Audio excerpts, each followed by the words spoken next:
Hello, lovely Playbox family. I'm Maddy, and I'm going to read you one of my favourite books from when I was little, called The Whale's Song. Hopefully it'll help you get to sleep.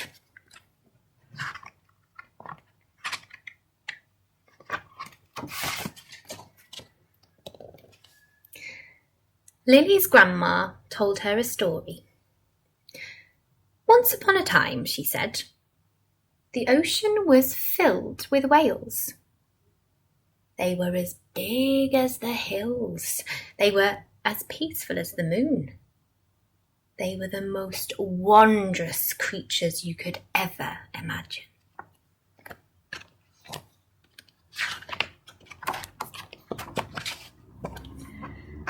Lily climbed onto her grandma's lap.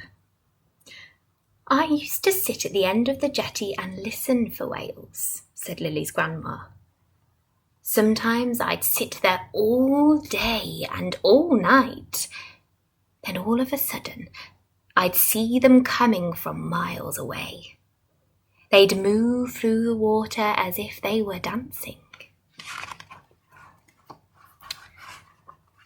But how did they know you were there, Grandma? Asked Lily. How would they find you? Lily's grandma smiled. Oh, you had to bring them something special. A perfect shell or a beautiful stone. And if they liked you, the whales would take your gift and give you something in return. What would they give you, Grandma? What did you get from the whales? Lily's grandmother sighed. Once or twice, she whispered. Once or twice, I'd hear them sing. Lily's Uncle Frederick stomped into the room.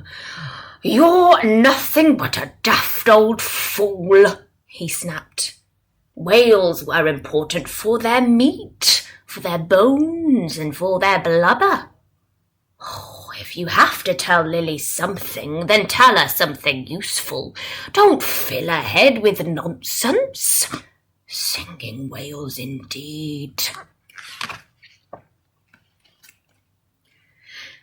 There were whales here millions of years before there were ships, or cities, or even cavemen, continued Lily's grandmother. People used to say they were magical. People used to eat them and boil them down for oil, grumbled Lily's Uncle Frederick, and he turned his back and stomped out into the garden. Lily dreamt about whales. In her dreams, she saw them, as large as mountains and bluer than the sky.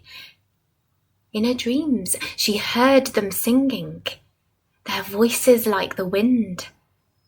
In her dreams, they leapt from the water and called her name. Next morning, Lily went down to the ocean. She went where no one could fish or swim or sail their boats. She walked to the end of the old jetty. The water was empty and still. Out of her pocket she took a yellow flower and dropped it in the water.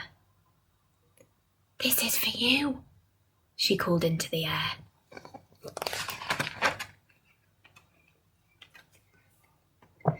Lily sat at the end of the jetty and waited.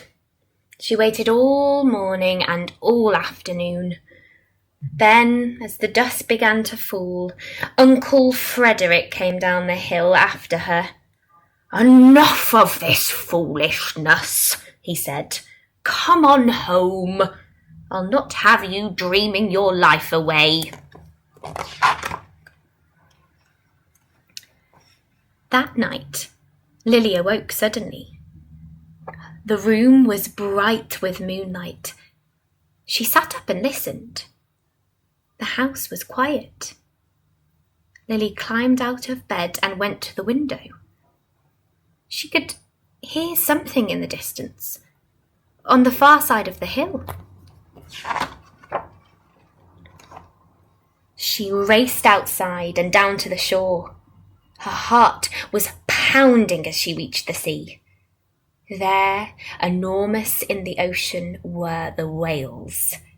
They leapt and jumped and spun across the moon. Their singing filled up the night.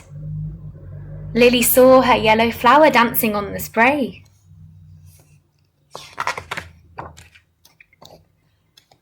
Minutes passed, or maybe hours.